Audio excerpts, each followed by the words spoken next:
Olá, que bom estarmos juntos mais uma vez. Espero que esteja tudo bem com você. O Codex Gigas, também conhecido como a Bíblia do Diabo, é um manuscrito antigo que contém textos religiosos e informações históricas que intrigam pesquisadores e estudiosos. A sua fama se deve ao seu tamanho impressionante, à sua encadernação bem elaborada e aos mistérios sobre as páginas que faltam, que podem esconder segredos do passado. O Códice é considerado uma obra única que desperta interesse por seus conteúdos e pela história conturbada que o cercou ao longo dos séculos. O volumoso manuscrito foi criado no início do século XIII, no mosteiro beneditino de Podlazice, na Boêmia, a histórica região da Europa Central, onde hoje é boa parte da República Tcheca. A sua confecção é datada por volta de 1229. É importante ressaltar que, naquela época, a produção de um livro desse porte era uma tarefa colossal, especialmente para um mosteiro com recursos limitados. Ao longo dos séculos, o Codex Gigas mudou de mãos várias vezes. Começou com os beneditinos, depois foi penhorado para os cistercienses, uma ordem religiosa do mosteiro de Sedlec.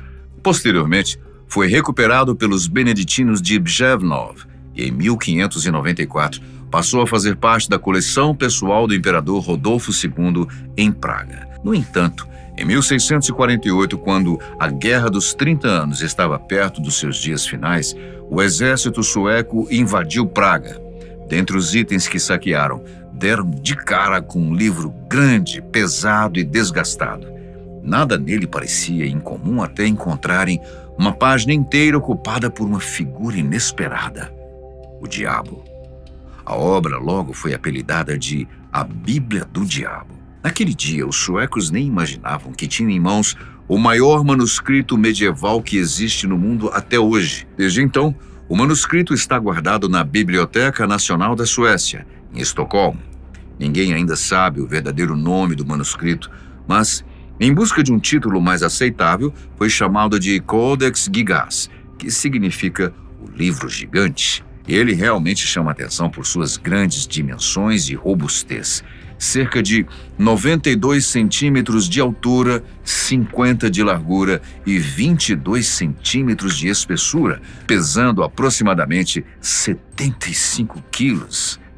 O conteúdo do Codex Gigas contém uma transcrição completa, com exceção dos livros de Atos e Apocalipse da Bíblia Vulgata, ou seja, da tradução da Bíblia para o latim, algo que é amplamente utilizado na Europa medieval. Essa tradução contém tanto o Antigo quanto o Novo Testamento e é importante por sua influência na teologia, na literatura e na liturgia da Igreja. O termo Vulgata significa versão comum em latim, referindo-se ao fato de que essa tradução era acessível e compreensível para o povo da época, que segue uma tradição textual anterior, reunindo uma verdadeira enciclopédia medieval. Mas o Codex vai mais além.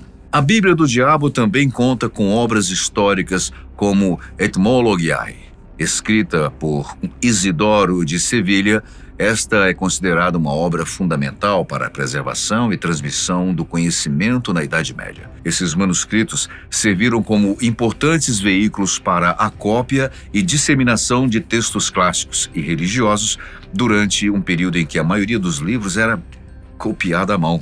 Isidoro de Sevilha, ao reunir saberes clássicos e cristãos, criou um manual que facilitou o estudo e a educação, tornando-se uma fonte valiosa para estudiosos e religiosos da época. Incluir esse texto no Codex afirmou que essa obra perdurasse ao longo dos séculos, influenciando o pensamento medieval e a formação educacional de mosteiros e também comunidades religiosas e acadêmicas. Assim, o seu armazenamento em manuscritos ajudou a preservar o conhecimento durante os tempos de turbulência e mudanças culturais.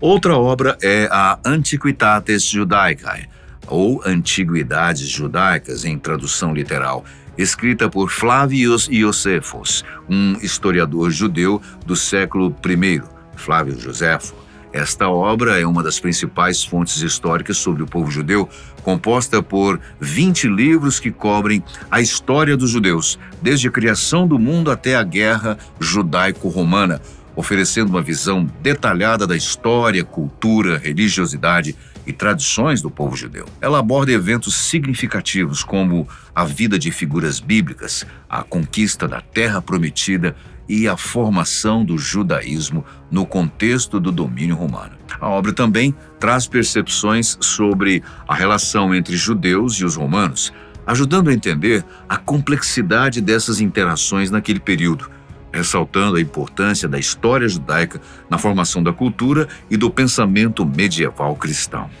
A Guerra Judaica, ou The Jewish War, é outra obra escrita por Flávio Joséfo, igualmente presente no Grande Livro, complementando as antiguidades judaicas, mas, dessa vez, fornecendo um relato detalhado da história do povo judeu durante o domínio romano, com foco na revolta judaica contra Roma.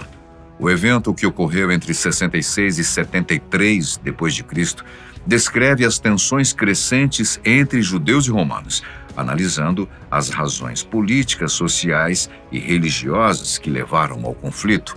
A obra traz vários momentos significativos da revolta, incluindo aqueles cruciais da revolta judaica contra Roma. O cerco a Jerusalém, que ocorreu em 70 d.C., foi um ataque romano à cidade, que resultou num prolongado e violento confronto. Durante esse cerco, os romanos cercaram a cidade e, após meses de luta, conseguiram invadir. A destruição do templo, um dos principais símbolos da religião e cultura judaica, aconteceu nesse contexto. O templo foi queimado e devastado, marcando um ponto crucial na história do povo judeu e significando a perda do seu centro religioso. Esses eventos simbolizaram a queda da resistência judaica contra o domínio romano e tiveram grandes consequências na história do judaísmo. Como participante ativo da revolta, o escritor apresenta uma perspectiva pessoal sobre os acontecimentos, incluindo a sua rendição aos romanos e a sua posterior associação com eles. O objetivo central ali apresentado é explicar e justificar as ações judaicas diante dos romanos, além de preservar a história e a cultura judaica num período como os mencionados. A história judaica se tornou uma fonte fundamental para entender a história do povo judeu e contextualizar o Império Romano. Também aparece no Grande Livro a famosa Crônica Boemorum, escrita por Cosmas de Praga. A obra, datada do século XII, é uma crônica que relata a história da região, que hoje faz parte da República Tcheca, chamada Boêmia, documentando desde as origens míticas do povo até eventos contemporâneos do tempo, incluindo a chegada dos primeiros governantes e as influências culturais e políticas na região. A crônica é relevante por fornecer uma narrativa sobre a identidade nacional boêmia e a preservação da história e tradições desse povo, sendo uma das fontes mais relevantes para compreender a formação da Boêmia medieval. Relevância na medicina da época. Embora o conhecimento sobre o corpo humano fosse limitado por questões culturais e éticas da época, o Codex Gigas também contava com muitos textos que discutiam a anatomia e a fisiologia, a teoria dos 4 humores, incluindo sangue, fleuma, a bile amarela e a bile negra, era primordial para a compreensão da saúde e de várias doenças, influenciando as práticas médicas. Entre as obras mais notáveis nesse caso está o Canon Medicinae, ou Cânone da Medicina, uma obra escrita por Avicenna, um importante médico e filósofo persa do século VI. Esse tratado é considerado um dos mais relevantes na história da medicina, reunindo e metodizando muitos conhecimentos médicos da época, incluindo teorias greco-romanas, árabes e indígenas. Esta obra, dividida em 5 volumes, aborda temas como farmacologia, diagnósticos, doenças e suas causas, além de métodos para o tratamento. Durante a Idade Média e o Renascimento, o material foi como um manual de referência para médicos e estudantes, sendo amplamente estudado nas universidades europeias e contribuindo muito para a prática médica durante séculos. Exorcismos. Além de incluir a Bíblia e esses textos históricos importantes, o Códice também contém fórmulas consideradas mágicas e alguns rituais de exorcismo, elementos que refletem as crenças da época, onde a magia e as práticas espirituais desempenhavam um papel expressivo na vida diária. As fórmulas mágicas presentes no manuscrito eram utilizadas para a proteção contra forças malignas, cura de doenças e outras finalidades. Já os rituais de exorcismo eram empregados para afastar espíritos e influências negativas, demonstrando a combinação de elementos religiosos e místicos que caracterizavam a visão do mundo medieval. Calendário. O Codex inclui um calendário que vai além de uma simples marcação de datas.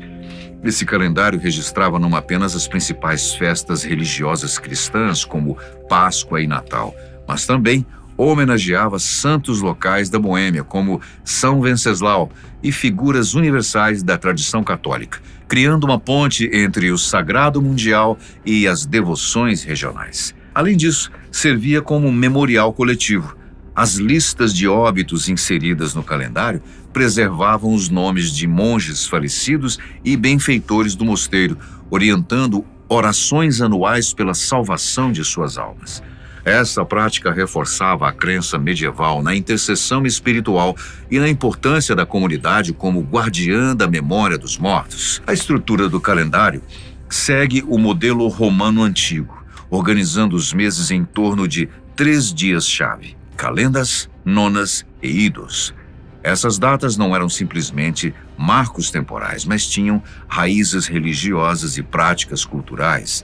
As calendas, sempre no primeiro dia do mês, representavam o início do ciclo mensal. Nesse dia, os sacerdotes romanos anunciavam as datas das festividades religiosas e realizavam rituais importantes. Era um momento de renovação e expectativa, marcando simbolicamente o recomeço do período lunar. As nonas, por sua vez, ocorriam em momentos variáveis dependendo do mês.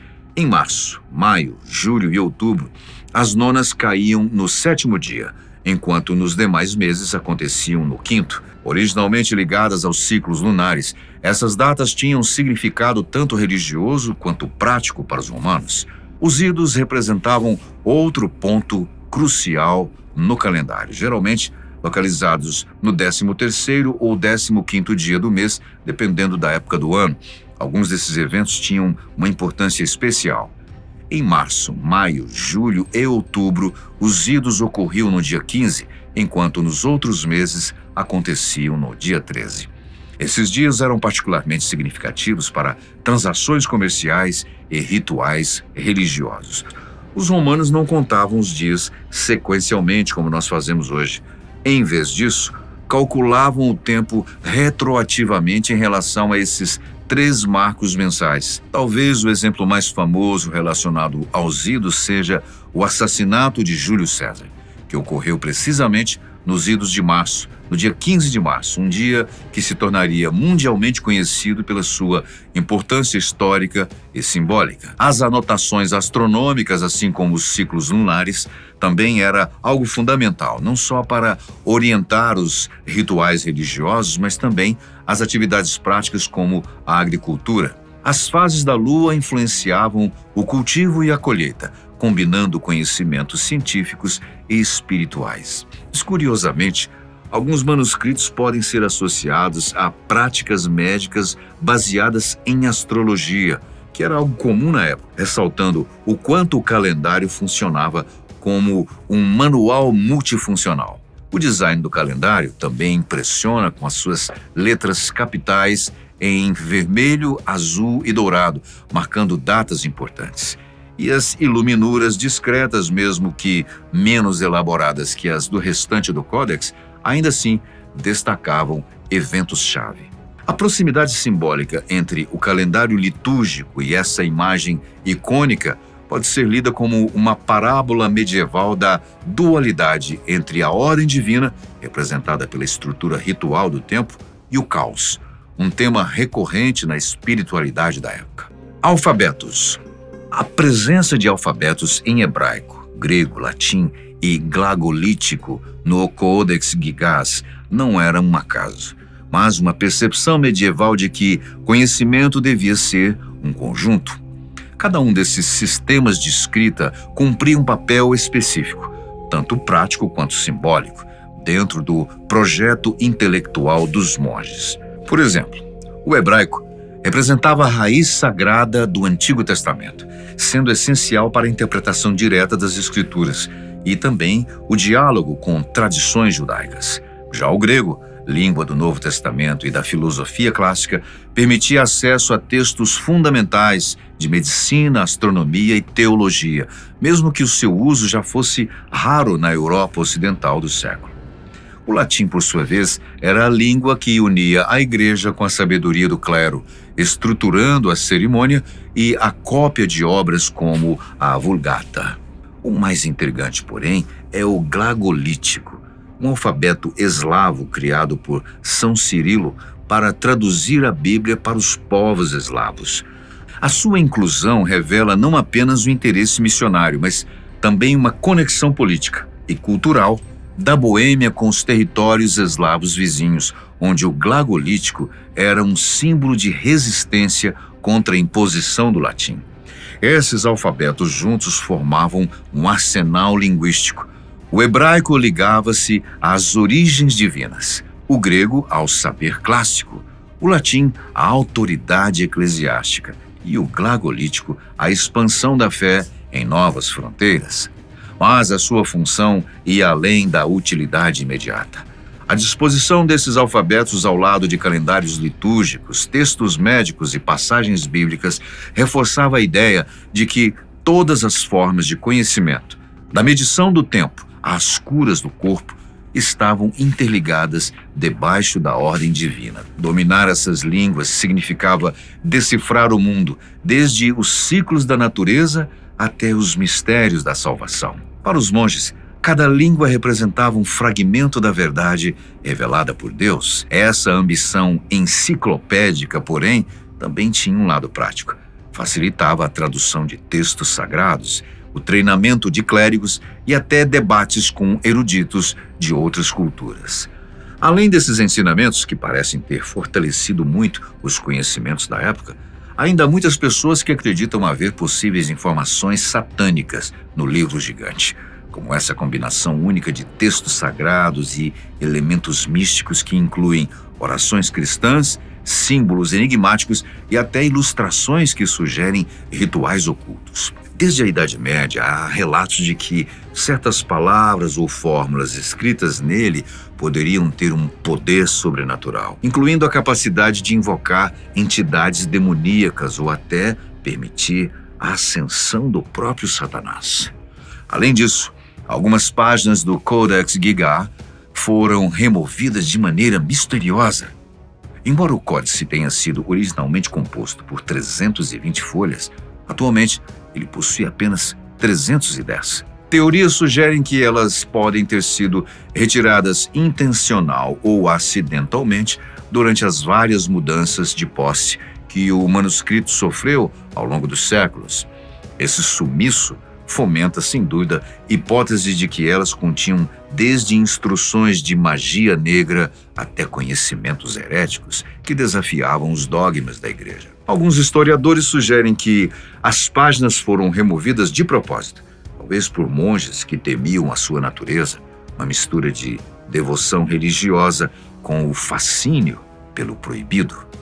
Mas a lenda mais famosa sobre a criação do códice gira em torno de Hermann, o recluso, um monge que teria violado seus votos monásticos e, como punição, foi condenado a ser emparedado vivo, recluso num muro até morrer. Para escapar disso, ele teria prometido aos superiores que escreveria, numa única noite, um livro que reunisse todo o conhecimento humano e divino, glorificando assim o seu mosteiro. A tarefa, porém, era impossível, claro, já que mesmo os escribas mais habilidosos levariam décadas para copiar textos tão grandes, sem contar as iluminuras detalhadas. Segundo a tradição, num momento de desespero, Hermann invocou o diabo, oferecendo a sua alma em troca de ajuda. O pacto, então, teria permitido que o manuscrito fosse concluído milagrosamente com o diabo, deixando a sua marca na página que contém a sua representação, os chifres retorcidos, olhos vermelhos, a língua amarela bifurcada e uma postura que mistura traços humanos e bestiais. Além disso, ao contrário de outros manuscritos da época que mostram variações na tinta, pressão da pena ou o estilo de escrita, indicando assim a participação de vários monges ou interrupções no trabalho, o Códex apresenta uma letra impecavelmente consistente, do início ao fim. Estudos paleográficos estimam que, mesmo trabalhando ininterruptamente, um único escriba precisaria de 20 a 30 anos para completar a obra. Isso porque apenas a transcrição dos textos bíblicos, sem incluir as ilustrações ou elementos místicos, demandaria cerca de 5 anos de esforço contínuo. A ausência de erros ou correções reforça a ideia de uma execução sobrenatural, já que até os monges mais experientes cometiam falhas ocasionais. O livro gigante também intriga pelo fato de ter sido produzido em pergaminho de pele de animal, material que era caríssimo na época, e um mosteiro comum que não teria recursos para adquirir tantas peles. Há dados que estimam a necessidade de cerca de 160 animais para produzir todas as páginas originais. O fato é que todos esses mistérios continuam sem respostas concretas. Esse documento que reúne prática religiosa, conhecimentos científicos, rituais místicos e até discussões sobre a autoria e a possibilidade de um reparo sobrenatural tornam o livro do diabo ainda mais intrigante. E você? O que acha de tudo isso? Deixe nos comentários as suas concepções sobre tudo, o que você achou desse tema. Nós agradecemos muitíssimo a sua companhia, sempre muito especial. A gente se vê num próximo vídeo.